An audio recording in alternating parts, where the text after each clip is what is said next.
All right, we're live. Okay. Thank you guys for all coming. We're going to start the meeting. First, I'm going to start with the Open Public Meeting Act notice. This meeting is being held in accordance with the Sunshine Law, annual notice having been published on or about July 1st, 2024 in 2 local newspapers, with a copy on file with the board secretary and a copy to be posted to the TCCS website. This meeting is being called to order at 7:10. Okay, so the first is the approval of minutes. Can I get a motion to approve the minutes? Mr. Vino, second. Ms. Carter, all in favor? Aye. Any opposed? Okay, approval of minutes. Okay. And that's a curriculum update. Great. All right, so I'm going to turn it right over to Sonia, who will get things kicked off. Oh, great. All right, so we have a couple presentations for tonight. I think we'll start with the chair updates real quick. We'll start with Mr. Adam.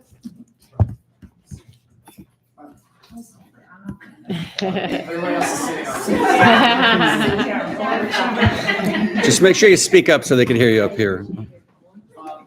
When we met at the curriculum committee meeting, we discussed that there's a lot of questions about just who is the math chair and the ELA chair. So me and Juliana kind of put together just who we are, what we do, and what type of math programs we use at the school. So first, a little bit about me. I'm Mr. Adam. This is my 20th year at TCCS. I teach 3rd and 4th grade, and I think it's my 9th year as the math chair. Amazing. What does the math chair do? I collect and present math data for all grades. I support teachers with any program or curriculum related questions and share best practices. Support admin with orders for math year to year and just anything else math related. Meetings with curriculum committee monthly and plan and organize curriculum. And then we discussed about just, there's a lot of questions of what type of programs we use in math. So we use a variety of different programs. We use Envision in K-6, algebra, geometry. Math curriculum is Envisions. Savas is probably the word you hear more at home. That's the online program that supports Envisions. We started last year with Big Ideas in 7th and 8th grade math. We use iReady to help differentiate support learners. We use Extra Math, which is a basic skills practice, and we use IXL to review skills. So just a little bit about each program. You don't have to show me, but we're going to put this on the curriculum website. So when parents want to go on, they can look, and the video just kind of shows what is Envision. Each one of the video will just show how we use it, how it supports different learners. So with Envisions, it's really grounded in problem-based and visual learning. It's a very visual program. And Savas is the online component that supports that program. And we use that as the main focus of instruction in Envisions.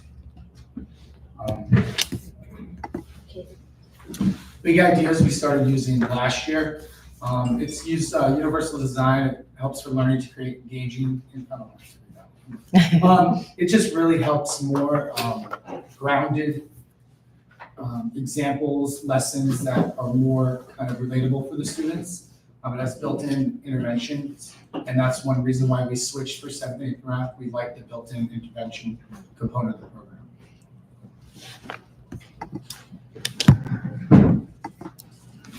iReady we use for ELA and math. It helps us determine each student's personalized needs and learning, and it helps us, gives us a lot of data to monitor throughout the year. It consists of 2 parts, diagnostic and personalized instruction. And we use the next one. We use in the beginning of the year. It shows us where the students are. And what we like about it is every kid takes the diagnostic in the beginning of the year, and then each kid is kind of set on a different path based on where they are with that diagnostic. So it really kind of helps the students fill in the gaps that might have gaps, and it helps kind of the students, the high flyers that get that extra enrichment portion. That's kind of the personalized instruction, is that each student has a different path. Each student, the kids that are new to it are like, I notice in class, they're like, why does he have something different on his computer than me? Everybody's working on iReady, but everybody is not on the same lesson. And we like that because it's very helpful for all the different level learners in class. We also use Extra Math, which is an online fact fluency program. We use that in class and for homework in the 3rd through upper grade levels. It helps us with, one, collects the data for the basic facts and shows us where they are. IXL is used more in the upper grades, and it's used in a lot of different classes actually. Social studies, art, Spanish has a bunch of different curriculum subjects. And I know teachers really use that to help kind of review concepts already taught. And that's what we use in math at TCCS. Okay. Thank you, Mr. Adams. Any questions? Questions? Do the different programs talk to each other? So if I already set you on the path, does Extra Math and IXL also attach to that same path? No, that's the only one that uses kind of that individual path. Extra Math is kind of level based. So when a student passes a level, the teachers will assign the next level. So if a student is on iReady and you notice that there's a gap, how do you catch them up? Depending, we can assign them lessons through iReady, through something else. So when we look at it, we'll show you the standards they're kind of struggling with. So we have a variety of different programs that we can use to kind of focus on that standard. At the same time, you're still giving them new material. Is that anything? I said at the same time, you're still giving new material. Yes, we have a enrichment class once a week for math that we kind of use where we see where those kids kind of need that extra help. And I heard your introduction, you and your team work K-8 on the heads of K-8 math. Yes, That data can be plugged into Linkit, right? yeah, So it all could be housed in one place? I'm not exactly sure. I'm sorry, last question. And parents can see all those scores on? Yeah, Extra Math was given, just, I know, you can, if you didn't get it, but a parent letter was sent home where you can send in a enrollment code and you'll get weekly updates of how they're doing. Right. But for all of them, we can get access to. Salvis, anytime you go on the Google Classroom, that's how you get on to Salvis and you can see all the assignments that we've done. All right. Ina, do you had a question? So, Oh. No, it's sort of along the lines of what he's asking about iReady in particular. So the iReady, you're saying if there is a part where they're struggling, there's other programs that will support the learning gap. Yes, I mean, like if we see someone struggling and we're working on like the lessons assigned to them through iReady, and we still see kind of struggles, then we'll start pulling materials from somewhere else. Okay, and is that still like happening independently? Okay. So are they using all these programs during their class time? During the day, no, I mean, that's all their programs. The main thing is Envisions. Like iReady, I use during the weekly intervention class. I use Extra Math as a finisher, it's also homework. IXL I don't use, I use that, they use that in the upper grades. Or, 4 through 8. What else? iReady, I said, Yeah. Envisions we use it I'm sorry, iReady is how often? once a week. For about, they suggest 45 minutes to an hour for that program to really, take effect. And each class is about 50 minutes. So we try to get that in that one period. and I just wanted to add that this is why we wanted to talk about it today at the the board meeting, because this is something where we're also seeing that some parents may not be fully aware of like all the programs that we use. So this is like starting to present it, even though at back to school night, the teachers are presenting the programs they're using, but I think we need to go more in depth sometimes with them. So we're thinking of maybe having like our math night and our literacy night. That'll be an opportunity for parents to come and see the programs in action. So hopefully we could start planning one soon so that you could be able to kind of see the program. We can give some, like model it for the parents as well. So, the reason I'm asking this question is I work in a middle school. And so we have an iReady block, right? It's 5 days a week. And I don't know if we need to do it 5 days a week, right? So I'm here. So I'm every day, 5 days a week. And now my kid is just doing it once a week. And I'm not here to say which one is right or wrong or indifferent, but you just see how they. And now they're using iReady 5 days a week, and it's to get kids invested. It's also now a go on your report card that it ties into your, so like, but again, it only pays. So if one kid is at I don't know, one kid is at one place, another kid's at another place, it doesn't necessarily speak to where they need to be for the grade. And so I'm asking, my son's home doing his homework now, and I know he's having some gaps. Some like some daydream too, so I'm gonna be transparent. Right? So certain things that he's catching, certain things that he's not catching, and if he's missing it, how are we catching them before we throw something new out? Right? Yeah. Or if he's not understanding it, because he's not, if there's a love matter, if he's not understanding it, how are we catching it right before we throw some new stuff at him? Because now he's, math is like building a house. If you're missing a couple of bricks, then you don't have the right foundation for the next step.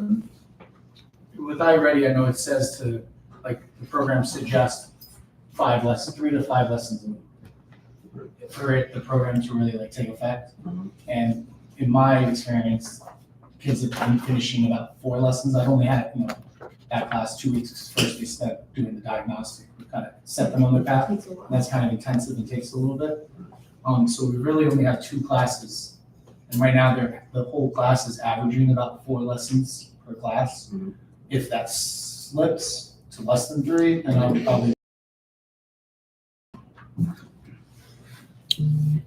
Because we use it a lot, it would be helpful if you tell us like what teachers are something about 5 days a week, just as a. I'll put you on the phone with the teacher, I'm a D. Okay. But like that's good information, like experience from another school. Yeah, that's interesting. Yeah, that's useful. We also just expanded up until this year, it was only used for a small handful of kids who were struggling. They're, just based upon the success that we saw from kids who actually used it last year, and just certain needs that we found out, we expanded it to all third grade students. This is our first year really having it as a both intervention and enrichment program, because even students who are on grade level, there are going to be areas that they can catch up in or have certain strengths, certain weaknesses. So this is the first year that it's being used across the board for ELA and math in 3rd to 8th grade. Another thing I'll say to they're doing it every day, like kids are gonna get burnt, they get burnt out and they're doing, you know what I'm saying? Yeah. I think the thing is like 35, 40 minutes every day is a lot. Just tell keep doing this thing, they switch it up, one day it's ELA, the next day it's math, the next day it's ELA. So I'm not here to say, I'm just saying to say that it's right, I'm just giving the information that I have. No, it's definitely appreciated. And one thing I'll just say about that too, I love this dialogue. I think this is totally in line with district goal number 3. We're talking about looking at best practices from other schools, making those connections, and really sort of opening our eyes to the larger sort of state of education here rather than just what's going on right here. So I think that's perfect. I do appreciate that. So thank you. Maybe you could visit. Yeah. So we can go now to Elaine. Hi, everybody. Bye. So I have the same thing going on here. What is ELA at TCCS and what even does that acronym stand for and so on. So what does ELA stand for? I know it's changed since I was in school, English Language Arts. It's a core subject all over our country. And this class is a core class, so it's we're meet with them every day. It's really used to develop kids' skills to read, write, speak, listen, view, and engage text. And then here at TCCS, our students spend an average of 310 minutes per week learning and practicing their ELA skills, just to give you a sense of how much they're doing it. And obviously it's cross-curricular, so they're reading and writing all over the place all day.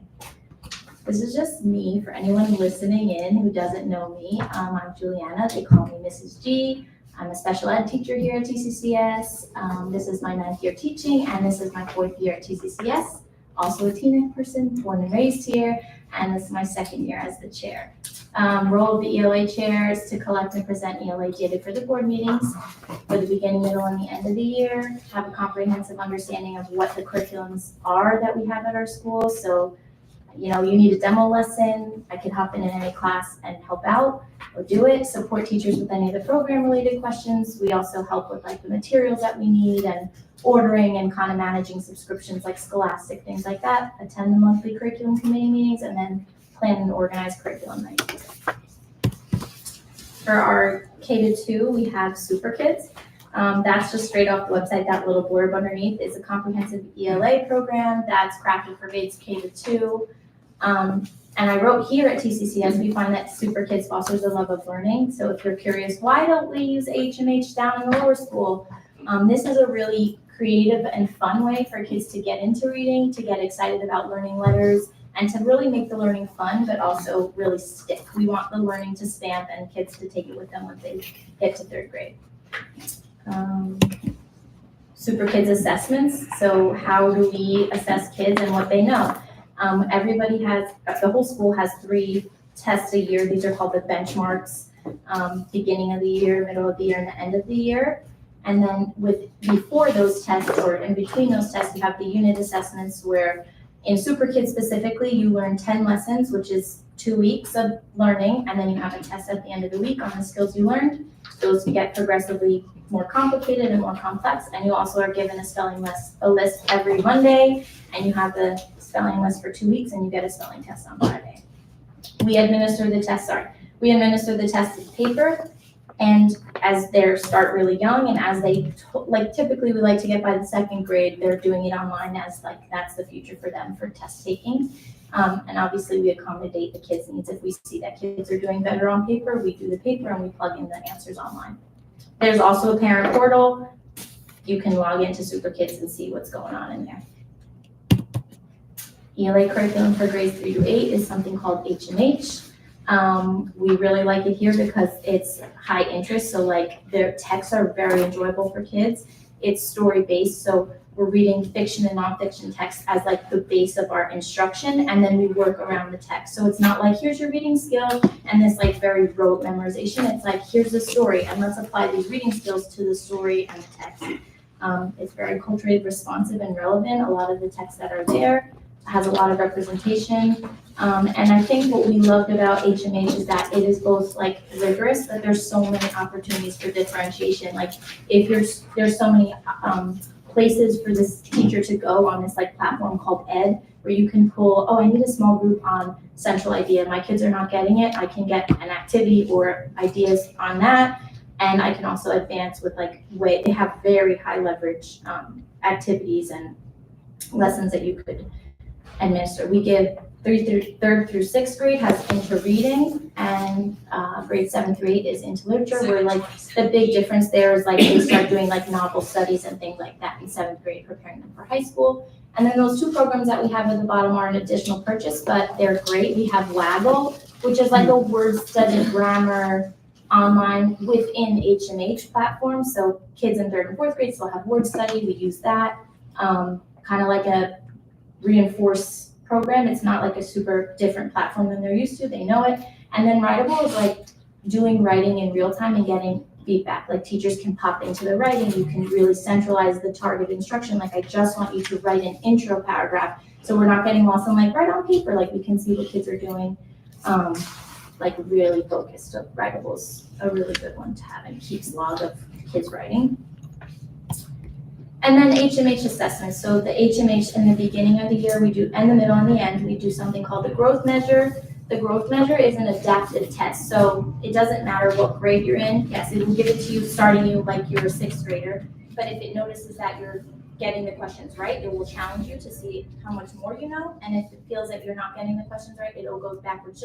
They really want to get a point of where you are. And so they give a lot of scores. They give a lifestyle score. They give their own HMH score. But the one that we've been using at TCCS is the grade level score. And so it's in increments of 2. So it starts at 1.0 all the way to 1.8. And that would be where you are in 1st grade, let's say. Sorry, 1st grade's not a good example because we don't use it, but you get the idea.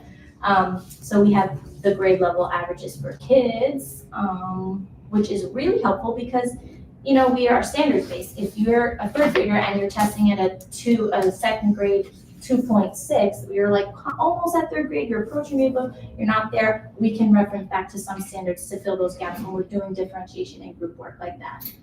So that's very helpful. We love that. And then the module test, same thing. Modules, they're not as clear as Super Kids, it's 10 lessons and you move on. Yes, there are about 10 lessons in the modules, but each module for different grades takes longer. The texts are longer, the writing assignments are longer or shorter. things like that. Everything accumulates in a module test. We have about 6 modules a year that we do. And again, kids have a range of reading, grammar, and writing skills they're approaching on those tests, and a weekly spelling test. Those tests are given online. Some kids have accommodations, they're given in a paper. And then I just took this off the iReady website. It's really like what, more or less what Adam was saying. We have the diagnostic test. Again, that's also adaptive. It just reacts to where your student is performing in the actual test in real time. Some of the really great things about iReady is that it flags if your student is rushing through a test, like you completed your test and it says, you might want to give this again or this portion again. It seems like based on the time allotted, they rush through it. It also has features like it'll read aloud the text. It's very accommodating to all students' different needs. And I found with the results from our diagnostics and our HMH growth measure, they're really similar. So that's a good, huge plus. And, something to think about in the future. Do we need all of these tests? Maybe we can, just do the iReady or something like that. And then, like Adam said, personalized instruction. So the lessons will come right out of iReady. Teachers can use them how they want. We'll give them online. And then I have just the homework trajectory up here because I spoke with, after our curriculum meeting, we just wanted to understand how are we using homework as a way to reinforce the skills that our kids are learning and not just to buy time for kids to be doing busy work. Kids have a whole big life outside of school that they should be enjoying and doing. But I just wanted to say that I did speak with all the grade teams to see hey, what's your homework look like? And can we get a nice trajectory of what we're supposed to be doing and that's helpful to kids? And that matches our school goals. We want it to be rigorous and we also want it to be able to be something to differentiate. So the homework that you're gonna see up here is just a format that's across our grades from K to 8, and it's intended, and I think it's a pretty fair measure of being able to give kids flexibility around when assignments are due, and also making sure they're practicing those skills without being overwhelmed. So in kindergarten, and they get one for math too, math is pretty similar, they get one ELA worksheet that would be due at night, and homework isn't due until Thursday. So one ELA, one math Monday, one ELA, one math on Tuesday, like that. First grade is the same, we just add on a spelling list. And then second grade is where we tack on the reading log. And, the reading log should not go anywhere. That is a really important part of learning and growing and being a student from then on. And the reading isn't supposed to be I know kids don't love to do it all the time, but it's supposed to be a time of pleasure and enjoyment. They're books that interest them. And it should only just take a little bit, right before bed, read for 30 minutes and keep log of it. And then third grade, their homework is spelling sentences with coincides with their spelling list. They write one sentence for one word. They have 12 words or 10 words, and the reading log is the same. Fourth grade, we've added on vocabulary practice. They only get 4 vocabulary words. Their homework is to match the words to the definition, and the test is to write one sentence using that vocabulary word in context.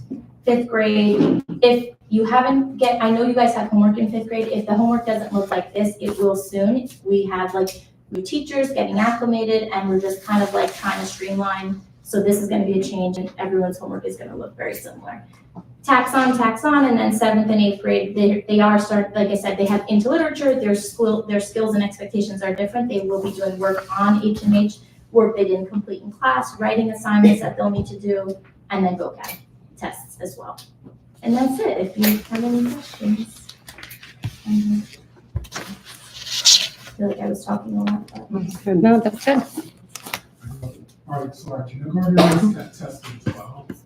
Well, they are tested on you mean the And I put a student. modules? Yes. Okay, When are they tested? So it'll be I said, if the lesson starts on a Monday, they'll go through 1 week and then another week, and then by the end of that week, the 2 weeks. So they're testing so they're testing. About every, I could be wrong, but about every 2 weeks. After each unit. After each unit, essentially. And their units may be, And that hasn't started yet. it probably has not started yet. They definitely did take the readiness assessment. So that's just like, they just get to know, like, where are you, and how many letters do you understand, your fine motor skills, like things like that. It's just a general assessment to see where they are entering to start. But yeah, they will get, tests. It won't be on the computer though, it'll be in person, it's really led with the teacher. But yeah, they are assessed. Even at kindergarten, yes. Yeah, even at the. Perfect. Thank you very much. Any other questions for Juliana? I just want to thank both of our chairs in this capacity, because you guys have been doing it for some time. We've got some people who are sort of newer to the positions as well. But I mean, the department chairs is something that we Sonia and I actually started here 9 years ago. So it has been 9 years, Adam. Where previously any sort of like any of this work was always done by consultants, outside people, people who, came once a month or something along those lines. And it really did have a huge shift for us to actually have our own staff taking on these roles, working with the staff, understanding the data, presenting the data, working with the board. So that is obviously in itself really sort of transformed over the years. And even just this year, I see a lot of good changes that we're making as well to the process. And a lot of that comes from the work of the board and administration, everybody working together. So thank you guys, and thank the rest of our presenters as you continue to go tonight. But I just wanted to point that out, that these are unique roles to our school, and it's important. So thank you. If I could just add for the public, just so you can understand a little bit as to how the process works. So some of the board members sit on these committee meetings. You're going to hear monthly the updates. So one of the chair on the board that sits on that committee presents the minutes to all board members. But in the actual meeting, we're reviewing a lot of the information that you guys are looking at publicly, and we're providing a lot of feedback and asking a lot of the same questions. So these two presentations are a direct result of that collaboration. So we spent almost 2 hours on our meeting last week, and we found that, presenting the beginning of the year data and showing the slides doesn't necessarily give a full picture. So we felt we had to go back and kind of present what the curricula was. And we're going to be looking at some other data in comparison to the beginning of the year data going forward. So you'll see more in the next meeting, but just so you have an understanding of how that works. And I also wanted to add that there's a lot of times that parents may have questions on the curriculum. And so it's important. I think sometimes the parents don't even know who the chairs are. So we always ask for the parents to first go to the teacher if they have questions on the curriculum, the homework, anything that's going on in the classroom. And then if they still have questions, then it should go to the chair. And then from the chair, if they still have questions, then that would come to me next. So I just wanted to kind of go over a little bit of the chain of commands, because I feel like sometimes we'll hear from one or two parents and then it comes directly to the curriculum meetings or to the board meetings. And it could be a concern from one that turned into many concerns. And so we just wanted to at least go over a little bit of the chain of command so that you get all the information of who to go to, because I think we weren't clear before on where you can go to first. And next we have gifted and talented, and then we'll do INRS. So you'll I'm just gonna find it. Which one? There we go. My name is Danielle. I sent everybody an email kind of describing a little bit about myself, so I think I didn't really do that here again. Okay.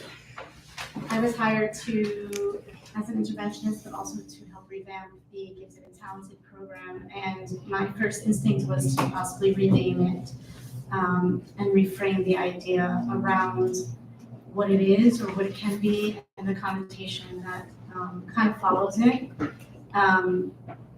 So we're doing a thing at this point where we're, as I say, throwing mud against the wall and seeing what sticks. But I'm Italian, so I'm throwing spaghetti against the wall. And right now we're on horizons. We started with dimensions. We're on horizons. And tomorrow, Sonia suggested that we sort of open it up to the staff so they have a say if they want a voice in it, and just suggest 3 names. There's reasons behind some of them sticking and not sticking. So tonight we're going to go with horizons. I tried to look up the idea behind that, and it was really just, when I looked up the name, it immediately came up with range of vision. And I feel like that's kind of how I want to look at this program, as more of a higher level differentiation for the children that need it. We're just in the beginning stages, so I'm just going to present where we're at. So we started with the referral process. I started that in the beginning of September. The deadline was October 1st.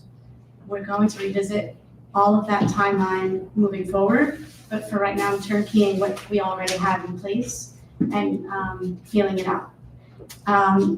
So during this time where I was waiting for the referrals to come in, I collected all the end of year and beginning of year data for the children that were collectively suggested, and I've been analyzing it. We also received the state test scores, so that's also been incorporated into the spreadsheet. So the next step, I called the COGAT department today to discuss ordering the tests based on the number that I have so far, which I'll share next. Once we have that in place, it takes a little bit of time to set it up from my understanding of moving forward with it. So I'm hoping to begin the assessment in mid-October. I'll have more specific dates on that in the next few days.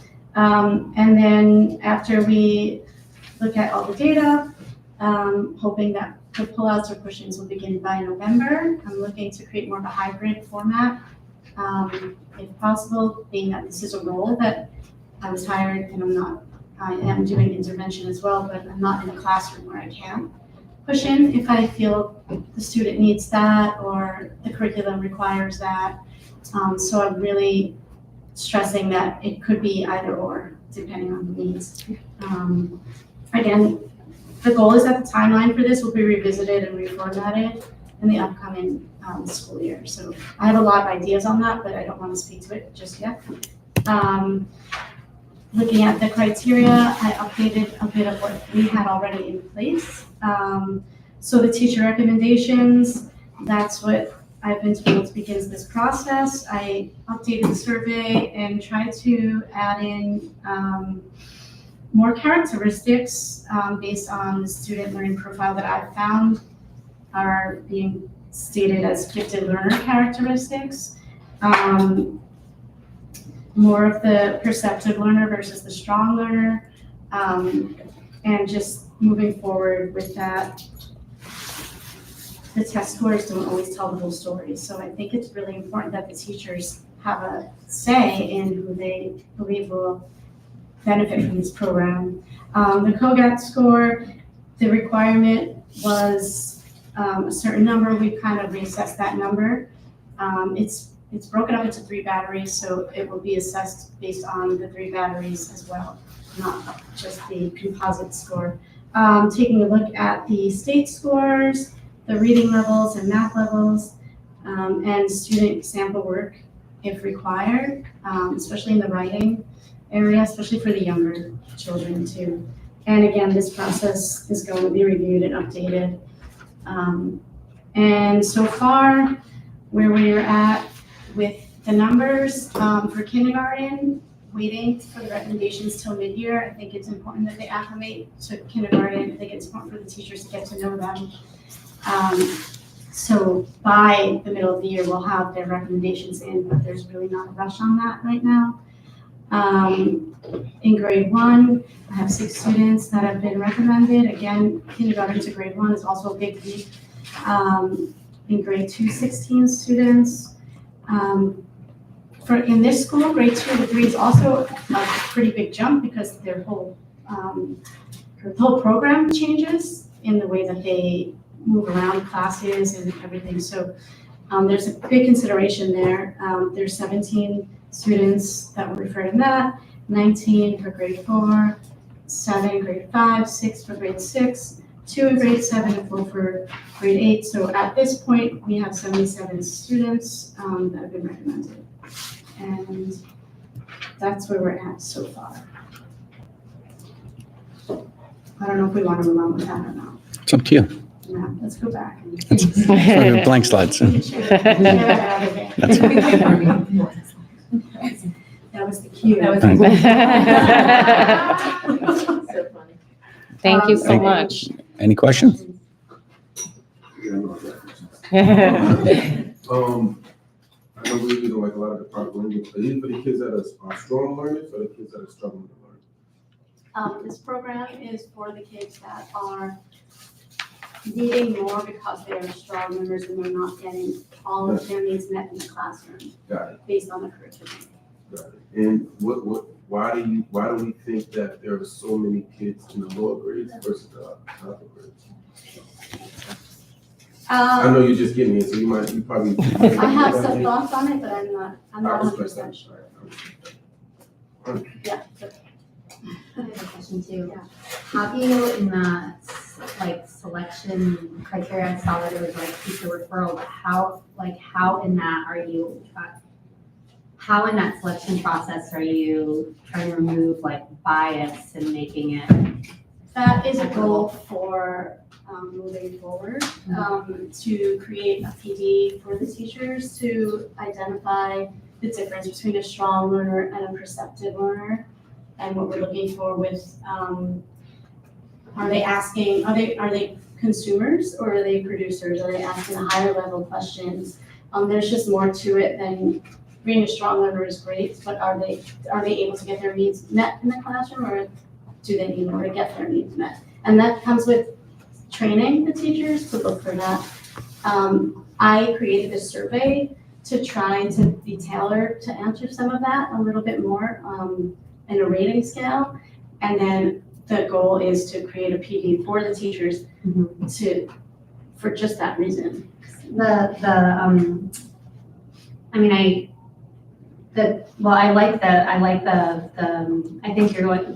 I feel like it's going in the right direction by renaming and that part of it, but what worries me about gifted and talented programs in general, and that was actually my major in graduate school was gifted and talented, but what worries me about them is that is when they go towards the compliant students and the ones with the good work habits, and then when we miss the students that might not be not always be compliant or come off as whatever, that actually have a lot of the talents. And I think that's part of why I'm trying to create it as a hybrid program, because I do think if there are some learners out there that maybe they haven't learned how to collaborate well, or come off as uncooperative, I can work with them in the classroom and still address those needs and see if we can develop that skill and pull them out of that.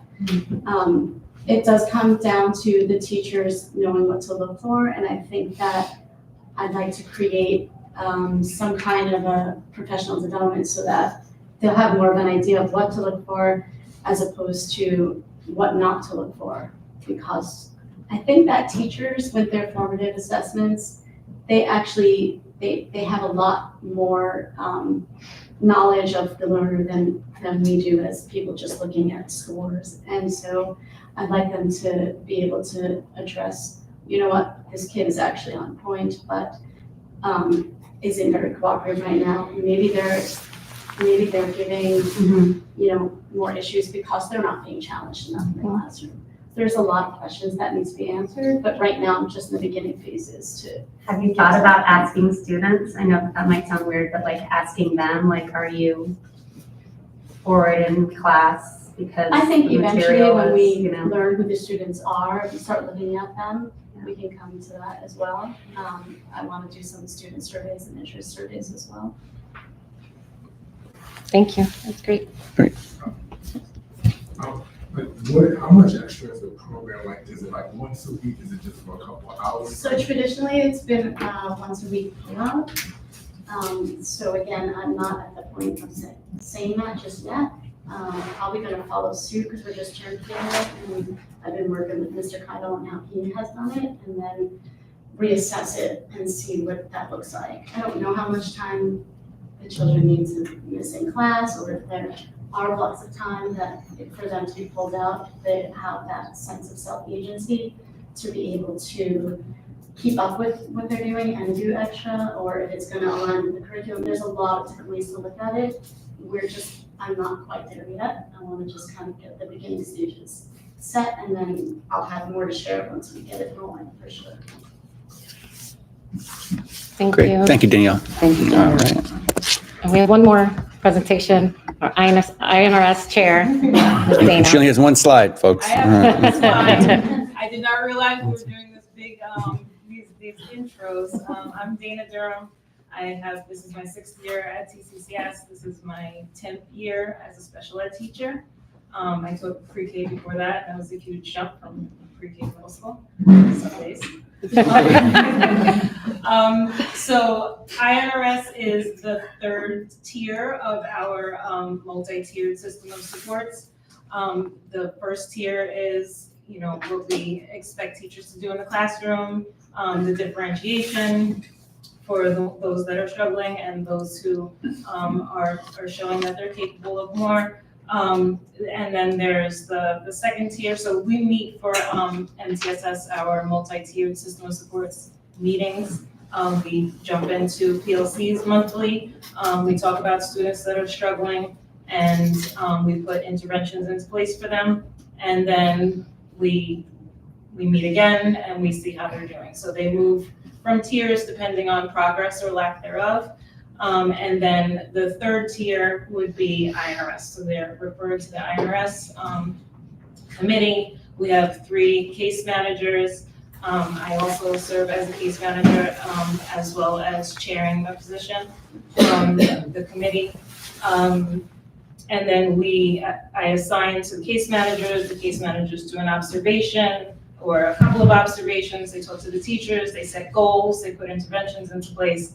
And then we decide whether or not we're going to stay in INRS, whether it needs to be tweaked, or if we're going to refer to CST and see if further support is needed with a 504 or. Hold on really quick. Yes. So we're gonna try to avoid like acronyms. So if you could say what INRS means and what CST means. Okay, so INRS is Intervention Referral Services. CST is our Child Study Team. And then INRS is also like with all the acronyms, just to like get it all out of the way. We have MTSS, which are multi-tiered system of supports, also known as RTI. They're kind of interchangeable, although there are. Yeah. So RTI is response to intervention. I'm just glad she's getting on someone other than me about the acronyms. I got all the acronyms tonight. We call the third tier of MTSS, multi-tiered system of supports, INRS, Intervention Referral Services. So INRS does not begin at the beginning of the year. We do have a couple of cases. We have 3 cases that came over from the end of last year. But the beginning of the school year is for teachers to get to know the kids, to see what they can do, build those relationships, see what they're struggling with. And then in October, about now, we'll start to meet for our MTSS meetings, multi-tiered system. And then we'll pop in and start to talk about the students that we're noticing are struggling a little bit. So an email was sent out to the teachers at the beginning of the school year to give the information regarding the cases that remained open from the end of last year. That was 3 open cases. This information was shared to provide some background to the teachers and serve as a potential guide for classroom support. Teachers were asked to be mindful that a lot can change from year to year. There may no longer be a need for an action plan, or teachers may recognize that the plan needs to be tweaked to better suit the students' current needs. Case managers will be in touch with teachers of current open cases to follow up in October. And then our MTSS meetings and PLCs will be beginning in October to discuss current student concerns.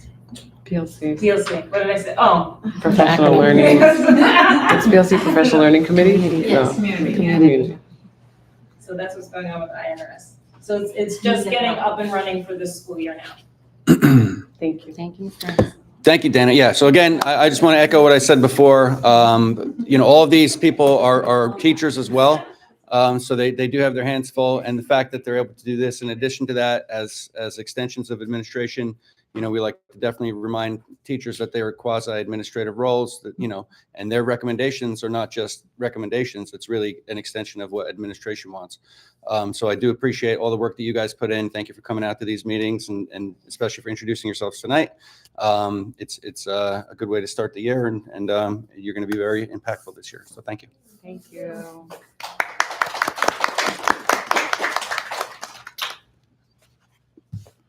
Now I'm going to take over. Oh. So I only have two brief updates. before, there is a question? No, just say yeah. What? Oh, we Okay, skipped you? Yeah. Oh, see, well, you're not a quasi-administrator. We've been looking for it. No. We're excited. We appreciate you too, Christina. All right. I want you to know that I did this 10 minutes before the board meeting to write summer academic intervention. Yeah. Thank you. Thank you. But for those of you that don't know, we do have a summer academic intervention. We call it our SAI program. It's our kind of rebranding of what summer school used to be. And our big push this year, so our second year doing it, and our big push this year was really focusing on the data and being able to compare apples to apples. So with the implementation and expansion of iReady, that's kind of what we are using as that baseline information. So just a brief overview of what the purpose of the summer academic intervention program is. It's not to take students and have them like advance a year or 2 years or 3 years. It's really to close some achievement gaps, maintain progress and skills, and avoid that summer slide. Typically students, almost all students experience some regression over the summer, right? They're not in school every day, they're not doing homework, they're not doing this every day. So when they come back in September, we do typically see students a little bit further behind from where they left us in June. Most students catch up pretty quickly once they're back into the routine of things.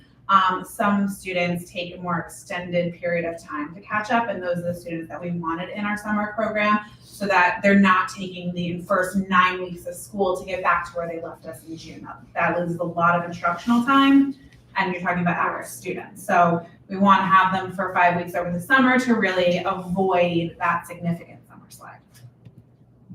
Just important notes about the program. It was 23 days long, instructional days long, it was 5 weeks.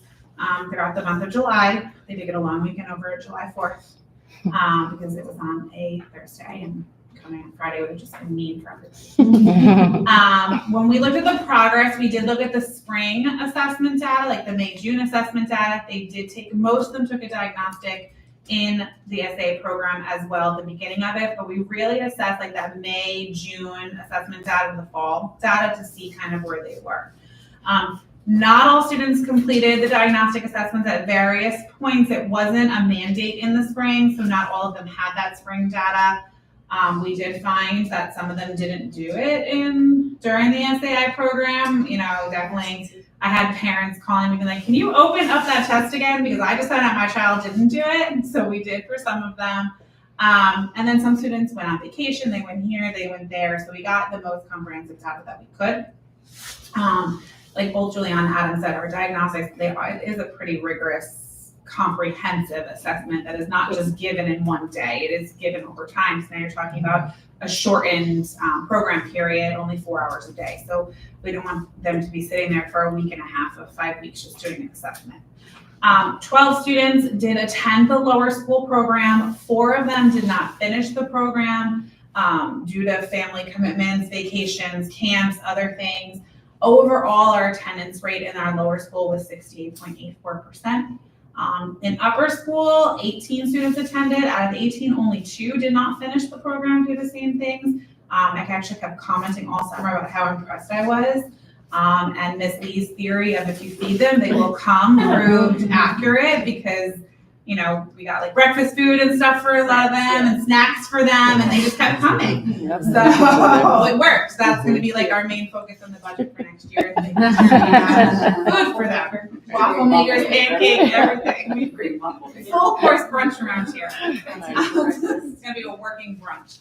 And so the upper school attendance data overall was 80.7, I think, so 78%. This just shows, obviously I didn't put student names on there, so we numbered them 1 to 12, what their assessment data was, what their attendance data was. Only 1 student attended the whole program. This is lower school. So this is the lower school, the ELA iReady data. The blue, the ELA is the English Language Arts. The blue was that spring assessment data. The red was the SAI, and the fall, and the orange yellowy one was the fall for the students. Okay. And then this was the math data, same colors apply. So you just kind of look at it. And like I said, I went back to what the goal of SAI was. Really, we just wanted those lines to either be equal or the orange line to be a little above where the blue line was. So overall, and I'll go over some takeaways at the end, it did prove that most students either maintained, stayed steady, or made a little bit of improvement. There was a couple that went down, which we have an action plan for moving forward. Upper school attendance data, again, did the percentages before, but that's just the numbers. And then this is the ELA for the iReady for the upper school, number of them 1 through 18. Most of them did not take that spring because it wasn't a requirement, and it wasn't expanded, but they did take the the beginning of SAI program that first week, and then the fall. And again, our goal was either those two lines stayed very similar, or the orange one was a little bit higher than the blue or red one. They also, in the upper grades, did take a reading assessment. So the blue line is that pre-test at the beginning of the program where their reading level was, and the red line was at the end of the program where their reading level test that. So again, we wanted to see either it stayed the same, or here we actually wanted to see a little bit of an increase, which in most cases we did. I just have a quick question. You're stating that the students that were descending, that you provided an action plan, are those students considered level 3? That's where they're going, yeah. So they automatically go on to That's level what 3? we're gonna do. Okay. And then the next one is the math data. Again, you can kind of look at those numbers as well. The numbers on the left is that overall standard score. So like a score of like 490, put them in the 4th grade range, 5 something, things like that. So here are some of our takeaways out of the students who have the comparative data. So in the lower school, 83% of students either demonstrate stability or growth within their grade level bands. And in math, the students demonstrate stability or growth within their grade level bands. In the upper school, got things dropping. 85% of the students demonstrated stability or growth in the grade level bands. 85% of the students either showed stability or grew at least 1.5 reading levels over the course of the program. And then in math, 80% of the students demonstrated stability or growth in their math level. The greater the absent rate during the program did kind of correlate to somewhat of a regression. So when we do consider students moving, do they need to go into INRS? We are looking at, well, did they attend the program? Did they utilize it? Because if that's the case, then that's going to be a plan. And kids who were here trying most of the program and they still showed regression. Okay.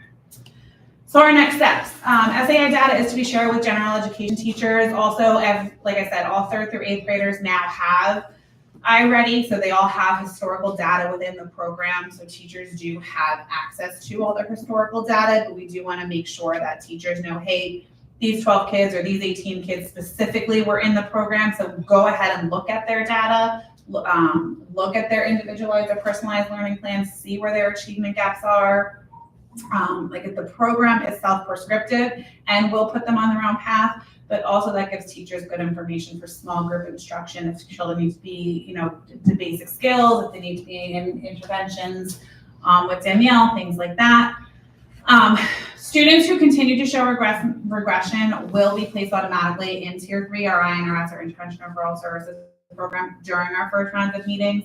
So for the 15% of upper school students, or I don't know the other number, whatever those students were, however many of those students were, they're automatically going to go to INRS because now they've had 5 weeks of summer school after having interventions last year, and they're still showing a regression. That's a red flag for us. What is going on with these students and what other supports do they need, what individualized plans they need. So starting the week of October 21st, when we go to MTSS, those students will automatically be in level 3 of our intervention program. And then iReady was expanded again to all 3rd through 8th grade students. And it is expected to be used during our intervention and enrichment program periods in those grade levels. So for 3rd and 4th grade, every class has 1 ELA and 1 math intervention period per week. It's expected to be used there if they're not working one-on-one or small group with the teachers. And that's individual per their classes. In 5th through 8th grade, the grade bands have 3 intervention and enrichment program periods per week, and they're supposed to use it during those periods when they're not with a teacher as well. Thank you. Thank you, Christina. It's great. Thank you, Christina. All right. Another quick question. Yeah. So I know we're using a curriculum folder, like Drive for the curriculum committee. Is that going to be linked to all board members? Can we link it to everybody so that if another board Right now it member? has the pacing guides, and I was gonna add the curriculum notes that Stacy shared. And then I can these put it in there. presentations? Sure. Okay. Share it with the whole board. Thank you. You're welcome. Okay, now I'm going to take over. All right. Really briefly, I have a quick enrollment update. We are currently still looking to fill one 8th grade position. We've been going down the waiting list since our last meeting, I believe. It is a tough spot to fill, particularly with kids not wanting to leave where they're at, with it being their last year before high school. It's rough, but we do have a waiting list, and we have, I think, 2 more on that list. And then once that runs out, we'll have to see about promoting it to those who applied last year at least, and let them know that there's a spot available and they can apply. But if you do know anybody who's interested in applying, please get the word out. 8th grade spot. Okay. And then secondly, I just have a brief facility update. When I talked at the last meeting, we talked a little bit about the damage from the water that we were working on. The board actually hired at our last meeting a new architecture firm as our architect of record, which was prompt and appreciated, because I think maybe 2 days later, they actually came in and did a full assessment of the damage of the building in general. They did a full walkthrough, and they're going to be giving us a report on their overall sort of thoughts of what maybe needs to be done in terms of maintenance and whatnot for the building. But in the more immediate sort of response, they did take a look at the project quote that we got from the remediation company, and they said everything looks good, but they only wanted to make like one real major recommendation, which was to change the material that they were going to use to replace the walls. So initially, the quote that we got was just for regular sheetrock. They suggested that we use a paperless, waterproof sort of material instead, which we then put out to the construction company, which was going to start last Thursday. They don't have that in stock, so we didn't start the job yet. So there's a little bit of a delay with that, which is fine because we want to make sure we're doing it right. But they agreed that they can use this other material at a little bit of an upcharge, but it's going to be worth it in the long run, particularly according to the report that we got from the architects. So that's really what's going on with the reconstruction. I would hope by the next meeting we'll have a little bit more information. The only other facility update that I know people do have questions about is the playground. I think I copied you on the message I sent to them today. We had a little bit of a hang up because they weren't sure what color to fill in some of the gaps with outside, because they suggested against using the same color outside. So we ended up looking at various different samples and whatnot. So that's going to be blue, I think, where they fill in the cuts that they have to make in the playground. And at that point, they said it would be another 6 weeks or so until they started to get something here. But I followed up today and said, we still haven't heard anything, and we're responsible for getting the dumpster, so we need to make accommodations. And we didn't hear back today. So we'll have hopefully more information in the next couple of days. And if there's going to be any impact on recess and things like that, when we finally know, that'll be communicated with the teachers and with the families, and we'll have a plan in place. But in the meantime, we're sort of waiting, but it'll be done sometime this fall, is my understanding. Okay. And that's it facility wise. So I'm going to turn it over to Sonia. She's going to talk a little bit about our week of respect and a couple other things. Thank you, Ralph. So this week is the week of respect. We kicked off today by asking students and staff to wear blue to participate in Blue Shirt Day, which is the World Day of Bullying Prevention. We had the student council, which I'll talk about in a minute, go around and tally, and we had most of the participation that I haven't seen in a long time. So it was great to see most of the students wearing their blue today and taking pictures. Tomorrow, October 8th, we have Chris Johnson, who will deliver a bully prevention presentation for K-8 students. He actually presented to our 3rd and 4th graders last year, and the students loved it. And so we wanted to bring him back with a little bit different lessons, but he's going to be doing one for each grade level. So kindergarten to 8th grade will all have presentations tomorrow. And then on Wednesday, we have the Teaneck Police Department coming in, community policing, which will meet with our 5th through 8th graders to get a little bit more in depth about bullying with that particular grade level. We also have various themes for this week. Tomorrow is Be Someone's Hero. And so we're asking students to wear superhero clothing. I want to thank Miss Abby again for making this wonderful flyer that I'm raising over here. So if you have not seen the flyer, please check it out to see the rest of the week. Wednesday is Team Up for Kindness, wear your favorite team apparel.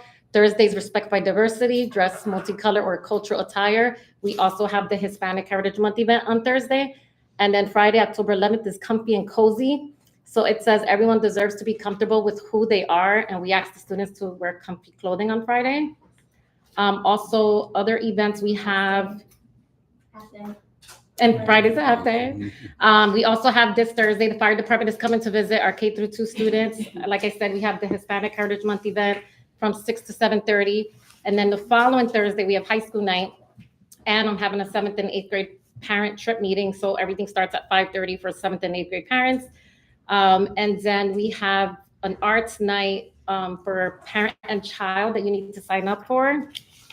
That also flyer was also in a backpack. So make sure you check out if you want to sign up to be here for that with Miss Abby. And then on the 25th, TCCS is having the Pajama Party from 7 to 9 p.m. So we're excited. The students were talking about it already. And then on the 27th is Trunk or Treat and the Halloween dance. And that's going to be from 4 to 7 p.m. Anything else I'm missing for events? Bring in candy for Freddie. Bring in candy for Freddie. He's hungry in the front. And then I'm just moving on to student council elections. We had last week our student council students, all the students who presented and spoke and had speeches, which was amazing to watch. We did have a lot of candidates this year. So we started at 2:30. We literally was cutting it close to dismissal where the students had to hurry up and get to their homes to vote. But in the end, I would like to congratulate our secretary, Evan Goodrich,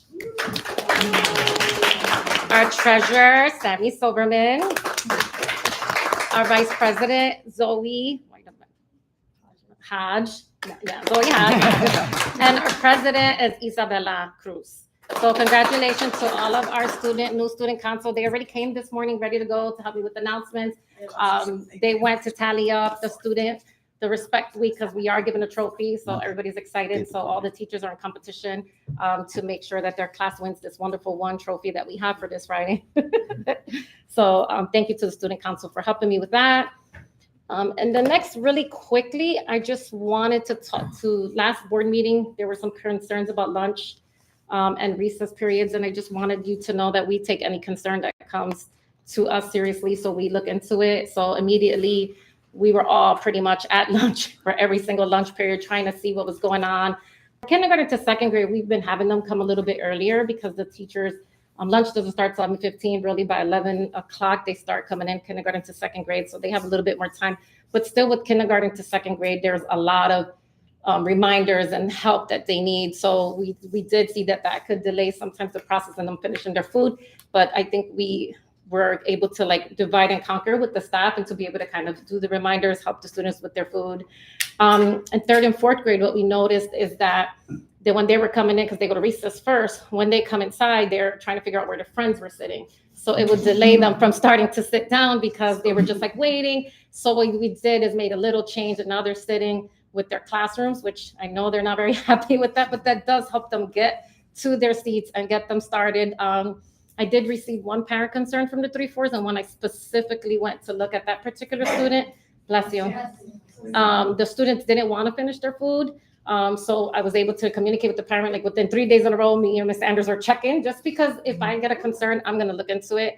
And we were able to let the parent know that the child just wasn't finishing it. They left snacks as well. So they wanted to eat the snacks. And the parent was like, well, actually, as long as they're eating, that's fine. 5th and 6th grade, same thing. We did have that some classes were taking a couple minutes longer to come down. So we did have to like get the teachers to get them as soon as possible into the lunchroom.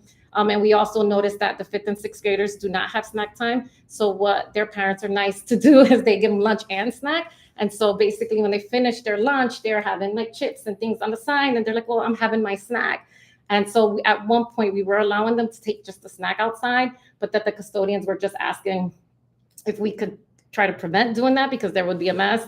And so what we did was we just have a table, like if they don't finish, even if they're just eating some chips, please sit at this table so that we could get the next group in. So that seems to have been working better. And even honestly, even if they go to that table, they're only there for a few minutes because they're just finishing their snack and then they go outside. And then 7/8, I really haven't heard any concerns with 7/8. A lot of times the students that are in the 7th and 8th grade go to recess first, and many of them do not really run around. So they're sitting out there. Some of them are kind of sneaking and eating because they're just, yeah, they don't really want to run around or do anything. So then when they come inside, they're just, again, just eating and kind of socializing with their friends. So again, if you hear anything, please direct the parent to the teacher or to me, because I can personally go in there and make sure students are eating, because we do not want to hear that a student is not eating at lunch or they don't have enough time, because I will personally say, no, stay right here and finish eating. And so, but honestly, a lot was the reminders. A lot was just saying, come on, please stop talking and finish your food first. Like, I don't mind that you're talking, but like eat and, take breaks. And so it was a lot of those type of reminders with the students. And it seems to have been going better. But again, please let me know if you hear anything else. I think it was Enid, someone else said if there's any recommendation for the parents.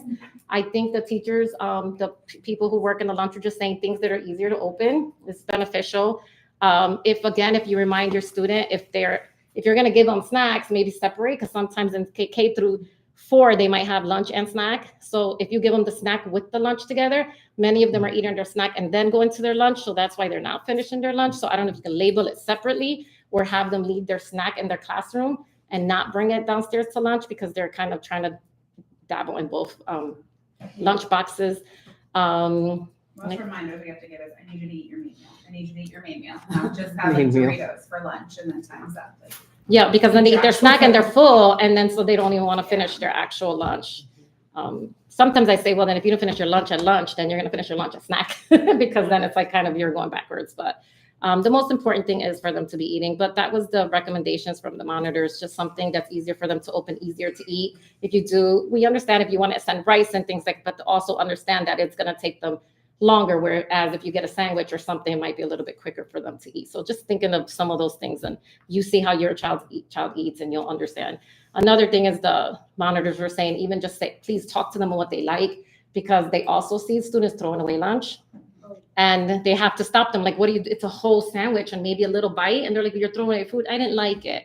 So they did ask me to share that. Please just ask them, because then you pack the lunch and they might not even be eating it at all. And you wouldn't even know, because it doesn't go back. So it's like so many different things. Like if we catch them, we're like, no, put that in your lunch bag. Let mom and dad see that. Mhm. We don't want that, but we don't catch all of them. I know, but we can't do peanut butter now. Like, it would be so much easier. And I think that was it for me. But again, if there's any questions or concerns, please let me know on that. Thank you, Sonia. Good job. You're welcome. Thank you. I'm going to turn it back over. Okay. So we've been talking about uniforms, and the window is opening October 14th. Everyone's going to get a link, a robocall kind of link sent out. The voting period will end on November 4th.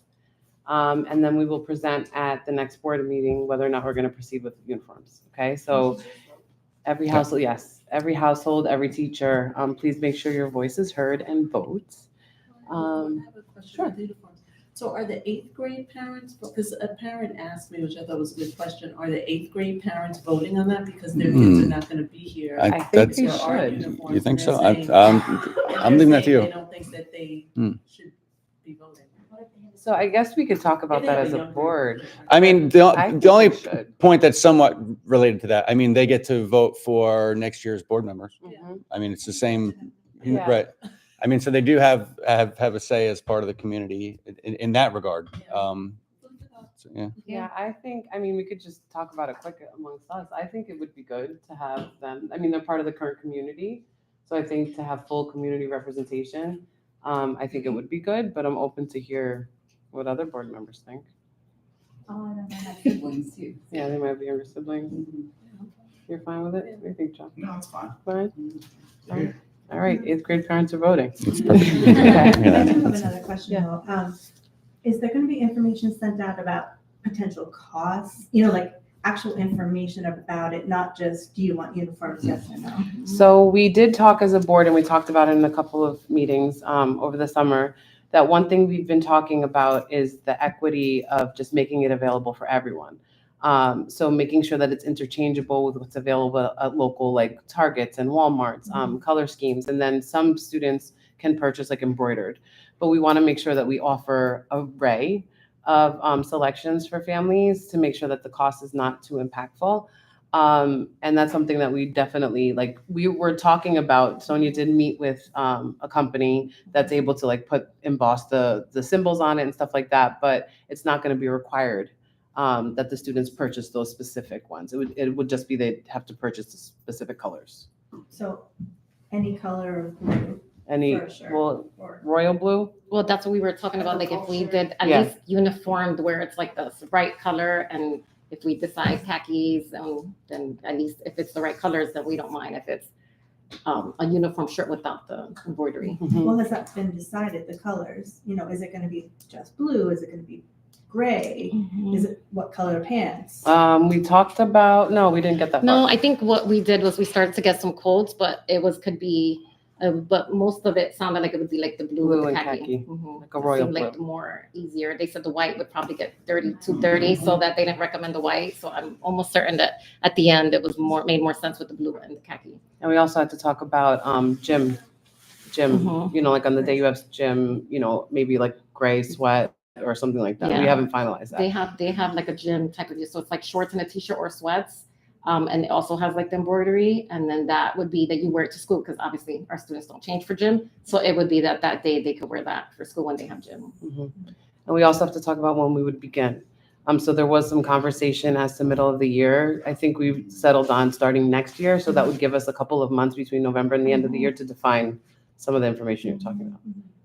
I like though what you're saying, that like providing an informational context surrounding it. I think that's a good idea. We have 2 quotes, and so like we can share, maybe we could put together like the website. They can look into the information from the website that would provide us the uniforms if we go with them. And then also, but again, the most important thing, like what she's saying, is that even if you go to Target or Walmart, is that you could be able to still get these items. So we don't want the parents to worry about the cost. But we can get average cost maybe from even Walmart or those types Yeah, of we stores. could price it out. Yeah, we could Yeah. price it out. Mhm. Yeah. Okay. Is there any room to go for the rationale? Like, you know, like I'm into the school, I'm trying to, like, I don't get, you know, I don't understand the rationale, so that's. The rationale, it's been questioned from a lot of the community that's been asking really for uniforms. And I think there's studies that show the positive in uniforms, like with discipline wise, like students, the uniformity, the way it just looks professional, sometimes going on trips and everybody, you know that it's our school. So there were some positives. And then I think there's also some negatives, that some students don't feel like they would be their individual selves if they have to wear a uniform. So maybe we can have a little bit of both, and some of the study and research of what it says, so that parents can like make a decision.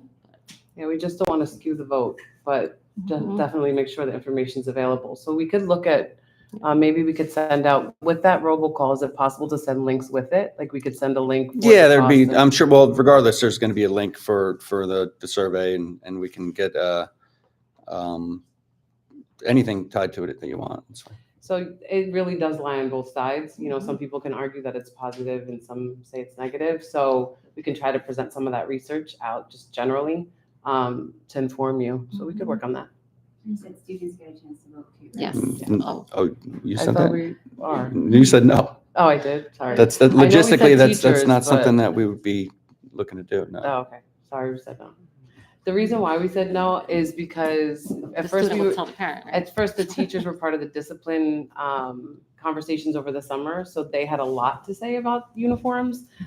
We wanted to give it to the parents and have the parents choose, because they would be the ones. I mean, students will definitely be impacted, but they would be the ones covering the cost, and so we left it up to parents to make that choice. But I don't. Well, and the staff. I mean, surveyed anybody who has a vote in the board election gets a vote in the survey.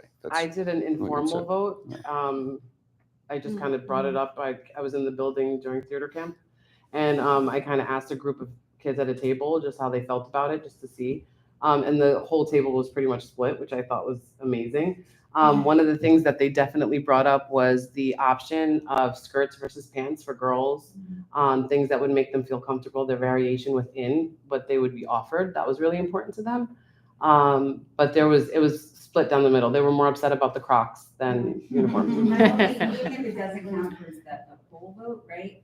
I just would like to suggest that kids have a voice, because if we're teaching our kids to have voices and be strong and exert their opinions, maybe they should have some type of classroom vote within classes, and you could just say like, K1, they said no, or yes, or whatever. So right? what we could do is, now that we have student council officers, Yeah. maybe we could run it through the student council.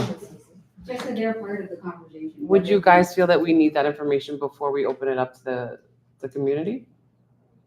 I just think that should be heard, whether you want to go with what the parents say and the teachers say, of course, I'm not saying that, but like, they should have a chance To vote in general? And in the spirit of election season. it's a Yeah, good practice. it's good. Well, if nothing else, all right, so you get that information and then you share that with the parents and let them know, do you want to go against the will of the kids or with the will of the kids or whatever?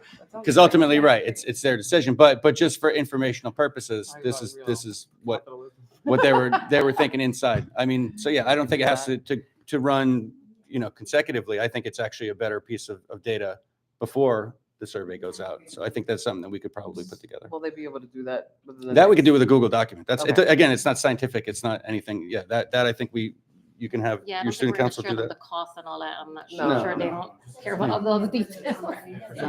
Yes or no? Yeah.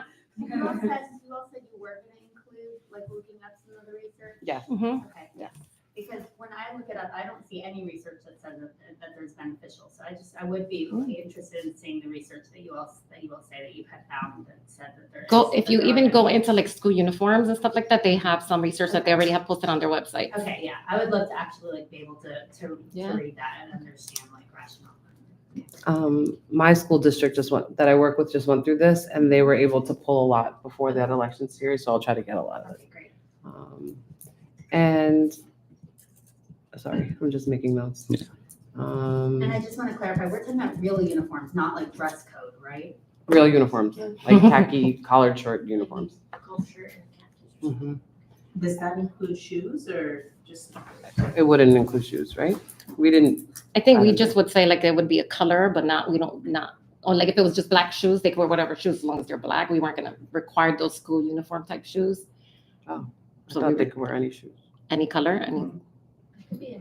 That's sneakers. another Yeah, conversation. anything but Crocs. Anything but Crocs. Here's what I said. I feel like the uniform is gonna be a very, very big shift in the Yeah. school for everybody. And I feel like there's a lot of questions that kind of like are like, haven't been answered. I wouldn't roll a vote out until you kind of like locked in on what the uniform looks like, what the rationale is for having uniforms, so that the communication to the families and everybody involved, they have that information before they're able to vote. Because if you roll a vote out and then they get information on the other end, it might change their Their opinion. or their idea on the vote. Yeah. And being that you're gonna launch in Next year. 25-26 school year, you have the time to kind of like pull all that information together. Because now I feel like we have questions in here with just a small group of people. Well, this is good. That's why we talk about it at these meetings. And we didn't want to proceed too far without knowing whether or not it was something that the community wanted, to be honest. Like, You'd rather do it now than have the backlash later. so what we could Oh, do is I would love, because it's been on the survey for 2 years. So I feel that it's kind of like it's time, because the community has been voting on something that nothing has happened with. Right. So what we could possibly do is we can close that window to be a little bit smaller. We could try to get some of that information out now. I don't know if we would have all the details. Maybe what we could even do is include some of these questions on the survey to hear how the community feels about different aspects of it. I don't know, we'd have to talk. I think we might need like a uniform committee. So if people would want, like even outside of just board, some members of the community just to sit down and go through it, that might be beneficial. So maybe we could discuss just closing that out to a smaller window. Start later, that's fine. Yeah, and then we could get some feedback. Go ahead. So I've done uniforms, I've done the black shoes, the colored shoes, the black socks. I've had kids wear blazers. Like I've done a lot of these different things. I've heard all the different opinions and backlash and everything with parents. You don't want to, I'm telling you, you're not going to roll this thing out if you can't lock in 100% on all the things that you're doing and why you want to do it, not just because a couple of people thought it was cool. Because like if a couple of people think it's cool, we can talk about a lot of different things in school, right? That, you know, like the uniform is going to change your culture. So I'm going to nominate you to be on our committee. Do you accept the nomination? Yeah. All right. So if yes, I'm serious about that request. Like if you want to be part of that, that would be great because you have experience with that. And then we'll talk. Yeah, and the student council. Yeah, we'll pull up every stakeholder in. But I'll reach out to you. Okay. Thank you. All right. So I guess we'll table the uniform conversation. We're looking to vote on it this year at some point for our goals for next year. But we have some work to do. So we'll continue with that. Committee updates. So we had finance, curriculum, and governance. So I don't know, you want to go first, finance? You have seen it? I was also just gonna add, I think what you shared was interesting about like the why. I mean, and the truth is that it's really coming from within the community, not like from the school end. So I think that's a different dynamic to all of this. But this survey will really help figure out, is that a real, an actual serious request, right? Versus like, is it really just 5 or 6 people out there? Or is it really the majority, right? Because then that changes the perspective as well, right? So, but then the other thing I was gonna suggest was a decision as to like, obviously you're not gonna wanna revisit this every year. So I think depending on the outcome, that's a decision that maybe could be decided to be locked in for a period of a number of years. So if it's a no, you don't revisit it for like 3 years or something like that. That's just my suggestion, because I think the revisiting every year, if it was no last year, is it gonna be yes this year? I also think that could be allowed, so I don't know. I experienced that. Like our district went for uniforms and then they got rid of them. So I was able to see the impact of both. So that's a good point because I think we had it for only 2 years and then they got rid of them. So Also, what percentage does decide if we're gonna have? Is it just a 50-50 split or? we were gonna go with majority, but the last 2 times we had the question posed, I don't want to misquote. The first time I think it was like 63%, but it was a very small. The first 63, and then the second time was like 58. There's a very small number of people who participated in the second vote. So we didn't even take that as a full majority because we had such a small percentage voting on that specific question. So that's why we want to just open that question only to make sure that it hits all of our families and we have proper feedback. So we were going with majority, whatever the majority vote was. That was our original plan, but that's also something that we can discuss now that we will in your have committee. Yes, in our committee. that's great. Yeah, because I did have one question too. I mean, what about families where it's a financial hardship? And there might be families that can't afford even to go to Target, and if they have multiple kids in the school, different sizes, so I don't know, you know. Well, we also talked about having like supporting some families who may be facing some income costs. But it's definitely like $3 to $6 as a shirt at Target.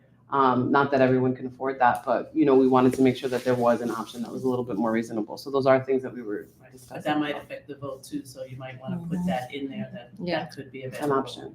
And we already had this conversation, but Zio and I talked about the fact that like, there's gonna be kids that are like, oh, you have a monogram shirt and I don't have a monogram shirt. Do you know what I mean? Like kids are kids. And so really thinking about that part and like the equity lens is something that I know we're super passionate about. Right. We were those kids. Right, we were those kids. Yeah. It's happening with or without uniforms too. Yeah, so like, is it beneficial? Yeah. But so there's a lot of discussion. But really the mindset was, let's figure out if our data is actually reflecting the need, the desire for these uniforms or not. But it is true to make an informed vote. So we'll work on getting some information out. Okay, back to finance. Okay, so a lot of these items that were brought up by finance are going to be part of the resolutions for tonight. But just to touch on those things briefly, we discussed 2 position changes. one for Kenya, in order to provide more support while Ms. Savon is on leave. A shift in the position for lunch support and front office support. It's a receptionist, yeah. So we discussed that, and also for Bob, switching to a salary position. So that's also gonna be coming up on tonight's resolution. As part of tonight's checks, the check register total is $217,559.49. So the amount is pretty high, as would be expected, given that we're in the beginning of the school year. A lot of orders for school supplies and needs for the school were placed in July and August, and so now we're, after teachers and staff have had a chance to receive everything and check everything, all the payments are going out now. So the check register is pretty high, but we'll at least expect probably by like November, December, it will go down. We also discussed 3 stipends that are gonna be coming up tonight as well, for gifted and talented, and I missed the other one, I'm sorry. Quiz ball coaches. Yes, quiz ball, thank you. For Julie Elliott, for Jeff Kyle. So that came up. Trips, there will be 14 trips for approval. We also just did sort of a check-in on how things are going with the new system that we've been discussing for some time now in terms of like planning for trips, and it seems that that's going really well and being received well with the community. So really just happy to hear about that, and the opportunity for all the grade levels to get in really good trips for their classes. And then finally, we just touched briefly on the rates that are also going to come up on the resolution. So that's going to be the rates for the psychologists, and I believe also for the sub-custodian and the sub-nurse. So, and that's it. Thank you, Enid. Yep. Alright, so curriculum, I won't go too long because we go through all these presentations. But everything was really strong, beneficial. Like we are sort of revamping the curriculum committee in a way, but I think it's in a positive way that like the board is working out how it can be more of an assistance to the teachers and like asking questions, but letting the teachers really guide the conversation and say how they think like we can work better to present the data for the community and like really reflect all of the good work that they're doing. So that's kind of what we focused on. Thank you. Thank you. And governance? So I think kind of in the vein of what we're just talking about, we looked at our timeline for governance, so talking about the parent evaluations, the board evaluations, making sure that we look over those templates, we have them all ready earlier, evaluate the questions that we ask. Another thing is to review all of the different policies, the bylaws, making sure that everything is up to date. Also making sure that the board members know where all of those things are. So I think a lot of us don't know kind of what the bylaws are, what our policies are. So making sure that that's in a place where everybody has them, has access to them. And then also just making sure that we're tracking against the board timeline and looking at the goals for the board and making sure that all those things are being met. So that was about it. Thank you. We also had a board retreat that was really successful. We talked a lot about procedures and ethics and volunteering. And I think it really was a great opportunity for us to revisit some of the training that's required through us as board members. We're looking to have more of those retreats throughout the year. Historically, it was once, but we're looking to do them 3 times this year as per like the guidelines, the timeline that we presented at the end of last year. So our next one, I think, is going to be focusing more on like communication and leadership styles. And if there's any other topics that some current board members would like, please feel free to email me and I could try to talk to Matt to add them into our next board retreat.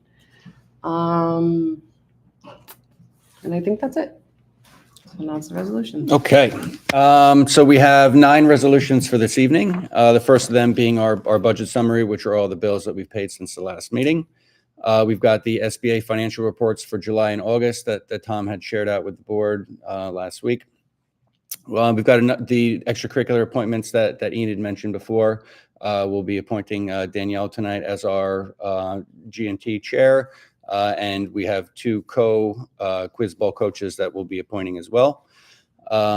We've got the temporary personnel appointment that was mentioned as well, where Kenya will be covering some of the front office duties and welcoming people at the front window and answering the phone and splitting her time with her role as the cafeteria lunch coordinator. We've got a number of field trips for various grades that are up for approval. We do still have additional ones that we'll be approving over the next couple months. The deadline that we had put out there for the teachers for transportation purposes was the end of January. So the next couple meetings, you may expect to see a few more trips added on. We've got the school psychologist rates, which are unchanged from last year, right, Christina? Yes. So they're the same as they were last year. It's just renewing that agreement. We've got a number of substitutes for teaching substitutes. We've got nurse substitutes, and we have custodial substitute as well on that list. That's all included in the same resolution. And then we have a personnel appointment for Robert Smith, Bob, who is our utility aide, who helps us out in the hallways and make sure all the doors are locked and everything is good in those regards. He's been with us for a very long time, actually, in different roles as a custodian and whatnot. He started doing this role a little over a year ago. And it was an hourly basis, but considering that he's been with us for some time, we did have a conversation with him about making that a salary position, which we're looking to just swap that to this evening. And he'll maintain that same position for the duration of the school year. And then finally, we have a closed session resolution for the board to go into closed session to discuss HIB cases, which is something that we'll discuss when we're in closed session. Great. All right. Okay, any public comment regarding specifically resolutions? Any public comment in general?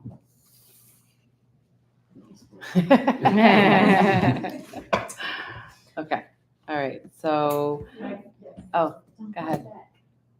I was gonna bring up the homework, but I know everybody went over it, even though we didn't go over math or anything else. But there has been a lot of third and fourth graders who have been going home and spending over 3 hours a day.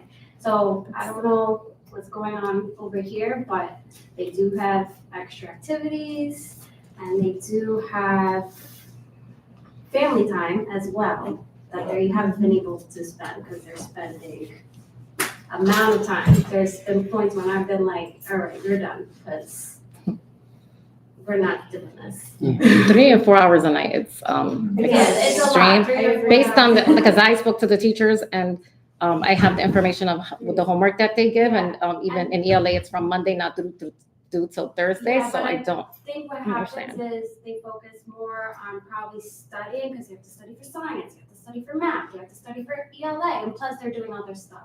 My kids are also spending 3 hours, yeah. And then there's a reading log, and then there's a questions to answer at the end of the reading log. Like, I meant each night for their reading. So it is becoming a lot, especially the tons of homework, and I disagree with some of it. So at some points, I'm just like, okay, this is a lot. I spoke to the ELA teacher about my concerns already, and I fixed that portion for myself. Well, thank you, because that's what I was gonna recommend, that from the teachers that I've spoke to, there's 5 third and fourth grade teachers, there's only been 1 or 2 parents that have reached out. So my recommendation is exactly what you did. That's my recommendation. If there's a concern, if your child is taking longer, the teachers may be able to modify, differentiate the homework to meet students' needs, and also maybe something else that we can look into. Because if it's more than one, that's just saying that we have to look into that, then maybe we need to like meet with the whole team and kind of review the process and maybe do some things. But if it's just a few parents, you're the perfect example. The teachers will work with you and try to help you with the amount It's just good that you for have. us to know, like, we're focused on ELA and we have PLCs, we discuss homework. But if there is if there's a topic or a section of homework that's, like you said, the studying is a good concept.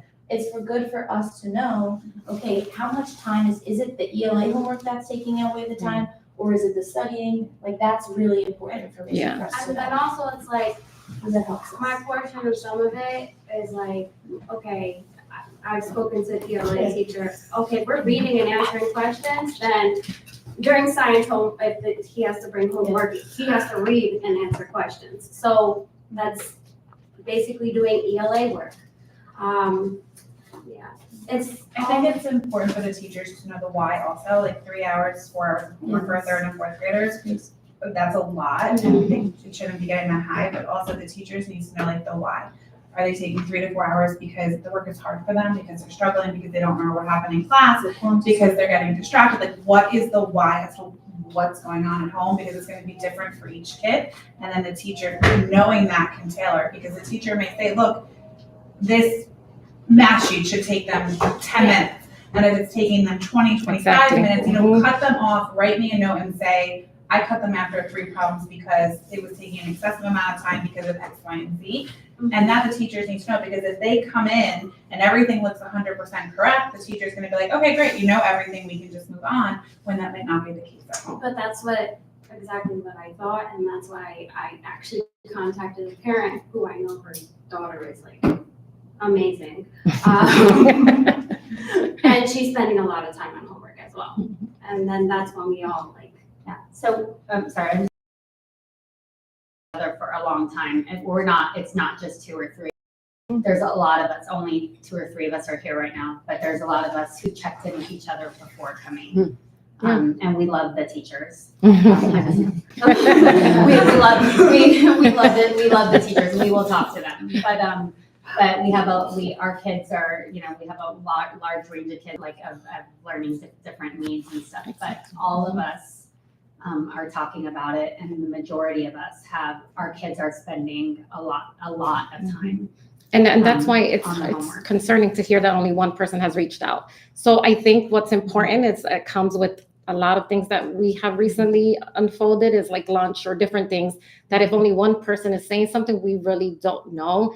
And then that one person may gather a whole community of people, and we're coming here when this maybe could have been like addressed sooner if you're all contacting the teachers. Then now the teachers are gonna say, well, I'm getting 1, 2, 3 emails, this is a concern. It's not one teacher that's assigning too much homework, so we don't know how to handle it, because it's not Ms. Cutler who's assigning too much homework, it's not Ms. Lee who's assigning too much homework, it's not Ms. So it's like it's just too much homework altogether, so we don't know how to handle it. Then So if it's easier for you, you can email me, and I can kind of speak to the teachers, because there's only 5 teachers, and there's 2 or 3 that do 3rd grade only, and 2 or 3 that do 4th grade only. So even if you copied even the 2 or 3, then they would get the information. But if you may not know, or anyone listening, because it's not just you, may have this concern, then they can email it to me, and I can also bring it up. But give us specifics, like what you said. Is it the ELA? Is it the math? What is specific? Is it the reading logs? And then answering the questions. If you could just give me we could talk about it further. I think what they're saying is the collective overall. So Yeah, like, that's what I mean. in Yeah. the PLC, you could do like, I'm just asking. You could do like grade level PLCs and just do the topic. Like, do you have like maybe like a shared drive of how they're issuing homework? Well, that's what we actually at the last PLC, that's what we talked about, and they gave me, I think the parts that some of it was missing is the studying for assessment and things. That's, I think, what I have to come back. It's similar to how we have them do like talk shared further. calendars to make sure they're not all doing tests on the same day or things like that. But if you look at the amount of homework that they're giving, that's something else we could sort of factor in, I'm sure. Just jump in for a minute. We do try to, on the 3rd grade, 4th level, split it up. Right now, because it's the beginning of the year, we were colliding a lot, science and math on the day of the math tests. But I know that with trips and everything coming up, we're trying to stagger it, but you know, and I will be honest, we don't count spelling tests as part of your tests for the week, because we would To be honest, I don't think tests are the problem. Yeah, Okay. no. It's the flexibility in the weekday homework. Like last year, some of the homework, like the reading logs and whatever, used to be able to be due on Sunday. Now they're all due on Friday. So everything has to be done by Friday, and kids have weekday activities. And so, I'm now having my kids have to do things on Saturdays and Sundays, but they're being told that they're not allowed to do the reading responses over the weekend. They have to do them during the week, but it's complicated. But I want you to know that I've also heard this from parents from other grades as well. So I actually personally think this is that TCCS has a homework issue, and I think that Never there's heard too much homework at this school. And I'm a teacher, and I believe that there should not be, I do not agree in assigning this much homework. I don't give my students this much homework. I think students should not have this much homework. Like, I think students should, like, especially younger kids, there should be play, and there should be activity, and there should be family time. And I think having a lot of homework is like an undue burden on students, and I just disagree with it. I hate homework. I also think there's an equity issue with homework, because a lot of times homework is completed by students who have parents like me who are going to make them, do their homework. And so I think that's also a problem, so I think this, it's one of my only problems actually with this school, at least since thank you for since my saying kids it. have gone there. It's unfortunate that's being heard here, because I've heard just recently from the back to school night from the one parent who's here, and then that's it, really, honestly, and only a few, maybe another few that I thought she kind of pulled together. Well, Was like, I don't- don't you feel the same way? So I was like, are you doing this, Magdalene? Well, to be honest, kids don't get homework until BAM, 3rd grade, and then all of a sudden they get homework, so it's totally manageable until 3rd grade. No, they have the spelling words and they have the spelling tests. I'm sorry, I'm gonna double down on what I just Oh, wait, said. okay. Homework's completely manageable until 3rd grade. 3rd grade, it's like all of a sudden, it's really, really, really difficult. And then, Okay. it's really hard. And All then right. 4th grade is really difficult. I know we gotta Definitely want close to say, soon, but from a parent's perspective, there's always two sides to the coin. And just like you're gonna have the parents who are like, oh, there's not enough homework in the school, right? So I think it's be very careful to generalize like that there's a problem, right, across all, because you will have the parents, right, who do actually think like they have to learn. It's hard to teach kids. Like I remember when my kids were in 3rd and 4th grade, how to study.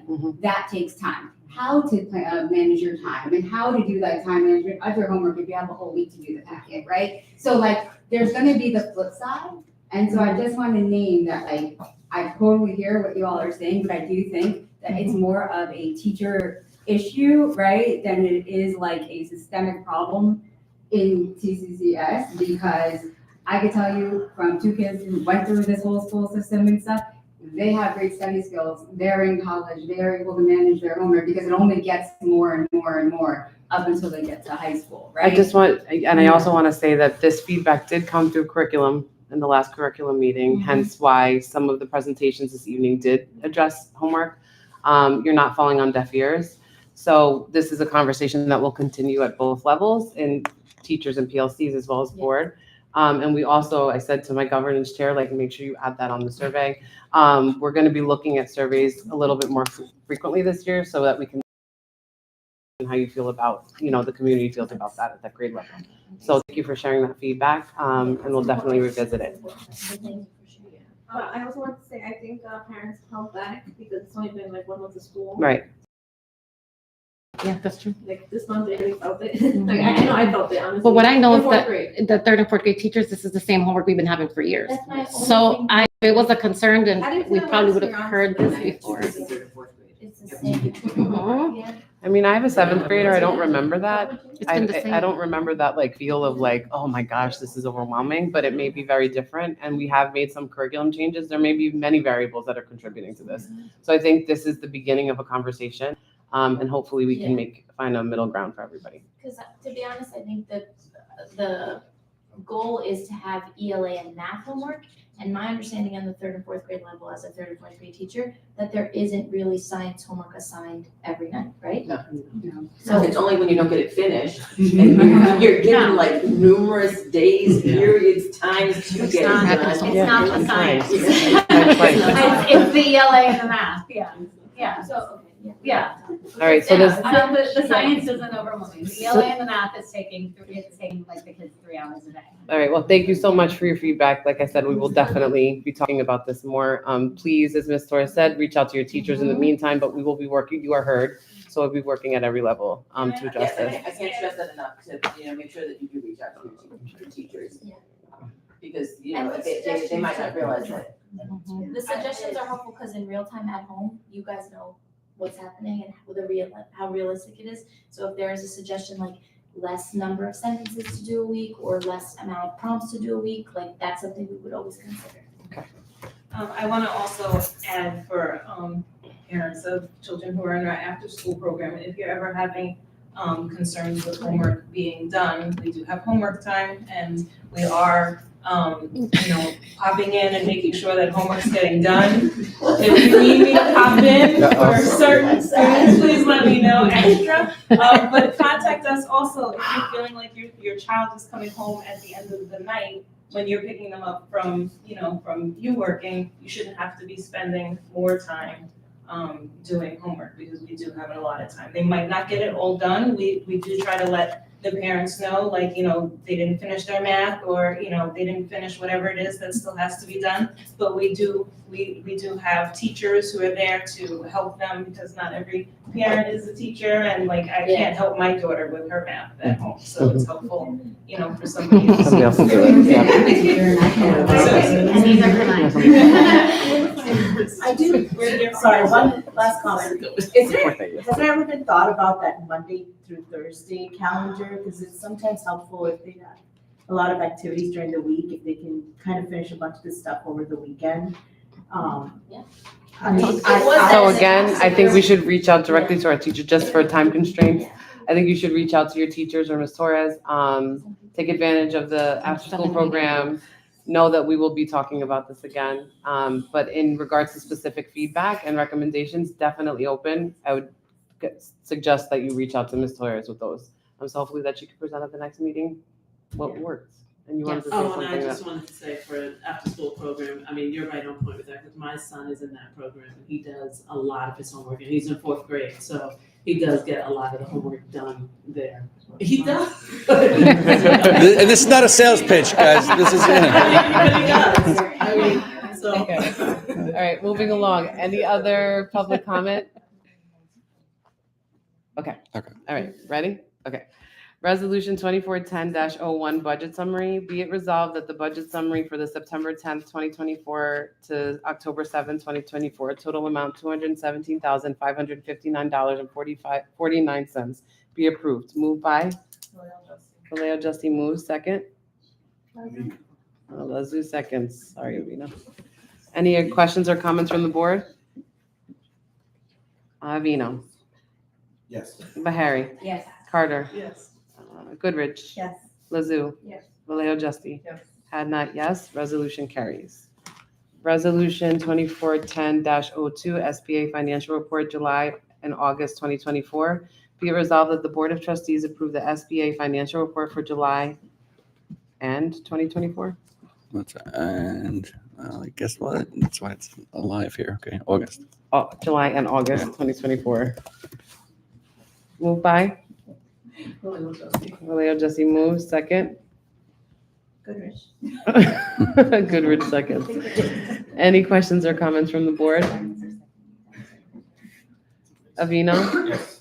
Bahari? Yes. Carter? Goodrich? Yes. Lazu? Vallejo Justy? Yes. Had not, yes. Resolution carries. Resolution 2410-03 Personnel Appointments Extracurricular. Be it resolved that the Board of Trustees approve the following extracurricular appointment for 2024-2025. Danielle Esposito, Gifted and Talented Chairperson, or Horizons Chairperson, or Dimensions Chairperson. Jeffrey Keitel, Quiz Bowl Co-Coach, and Julie Elliott, Quiz Bowl Co-Coach. Moved by? Goodrich moves. Second? Avino seconds. Any comments or questions from the board? Avino? Yes. Bahari? Yes. Carter? Yes. Goodrich? Yes. Lazu? Yes. Vallejo Justy? Yes. Had not, yes. Resolution carries. Resolution 2410-04 Temporary Personnel Appointments Receptionist. Be it resolved that the Board of Trustees approve the following temporary personnel update for Kenya Arias. Previous position and salary was a full-time lunch coordinator at $26,230. Updated positions and salary, part-time receptionist at $0.55, $22,000, point-time lunch coordinator at $11,000, total $33,803.50. Moved by? Carter. Carter moves. Second? Vallejo Justy seconds. Any questions or comments from the board? Avino. Yes. Bahari. Yes. Carter. Yes. Goodrich. Yes. Lazoo. Yes. Vallejo Justy. Yes. Had not, yes. Resolution carries. Resolution 2410-05, field trips. 5-6 to Liberty Science, kindergarten to Bounce U, 3-4 to Museum of Modern Art, 7-8 Regeneron DNA Center, kindergarten Central Park Zoo, first grade Bounce U, kindergarten Crayola Experience, 3-4 New York Hall of Science, 3-4 Meadowlands Environment, 3-4 Sky Zone, kindergarten Mayo Performing Arts Center, kindergarten Bergen County Zoo, first grade Planet Play School, and fourth grade American Dream. Additional 2024-2025 trips to be announced pending administrative approval of proposals. Moved by Carter moves, second. Comments from the board. The American Dream, where is that going to go? They're going to see life. Oh, the current. Aquarium. Oh. Any other questions or comments from the board? Avino? Yes. Bahari? Carter? Yes. Goodrich? Yes. Lazoo? Yes. Vallejo Justy? Yes. Had not, yes. Resolution carries. Resolution 2410-06, school psychologist rate agreement. Be it resolved that TCCS board approve the following rates with Audrey Mazzy, MS, for the 2024-2025 school year to perform psychological evaluations, which can include assessments, classroom observations, and a written report, as well as meetings, initial planning meetings, and eligibility meetings at Bless you. $150 per meeting. God bless you. Moved by Avino. Avino, moves, second. Lazoo. Mizzou seconds. Any questions or comments from the board? Avino? Yes. Bahari? Yes. Carter? Yes. Goodrich? Yes. Mizzou? Vallejo Justy? Yes. Had not, yes. Resolution carries. Resolution 2410-07, personnel appointments for substitutes. Be it resolved that the TCCS approves the following list of substitutes: sub-teachers at $150 a day, sub-nurse at $300 a day, and sub-custodian at $25 an hour. Moved by Goodrich. Goodrich moves, and who was the second one? I didn't even hear you. Vallejo just sounded like one voice. Yeah. Any questions or comments from the board? Avino? Yes. Bahari? Yes. Carter? Yes. Goodrich? Yes. Lazoo? Yes. Vallejo Justy? Yes. Had not, yes. Resolution carries. Resolution 2411-08, I'm sorry, 2410-08, I apologize. Be it resolved that the TCCS Board of Trustees approve the following personnel appointment for the 2024-2025 school year. Robert Smith, utility aide at $22,000 a year. Moved by Avino. Avino moves, second. Goodrich. Goodrich seconds. Any questions or comments from the board? Avino? Yes. Bahari? Yes. Carter? Yes. Goodrich? Yes. Lazoo? Yes. Vallejo Justy? Yes. Had not, yes. Resolution carries. Resolution 2410-09, be it resolved that the TCCS board go into closed session on October 7th to discuss HIB reports. Moved by Carter. Carter moves, second. Avino. Sue second. Any questions or comments? Well, we can do Avino? Yeah. Yeah. Avino? Yes. Bahari? Yes, begrudgingly. Carter? Yes. Goodrich? Yes. Lazoo? Vallejo Justy? Had not, yes. Resolution carries. We're going into closed session at 9:03 PM. Thank you guys for your feedback. Thank you. Thank you all. Yeah, no Correct. business. No. No business will be conducted after. Thank you, guys. Thank you. I need to stretch my legs a little bit. You should bring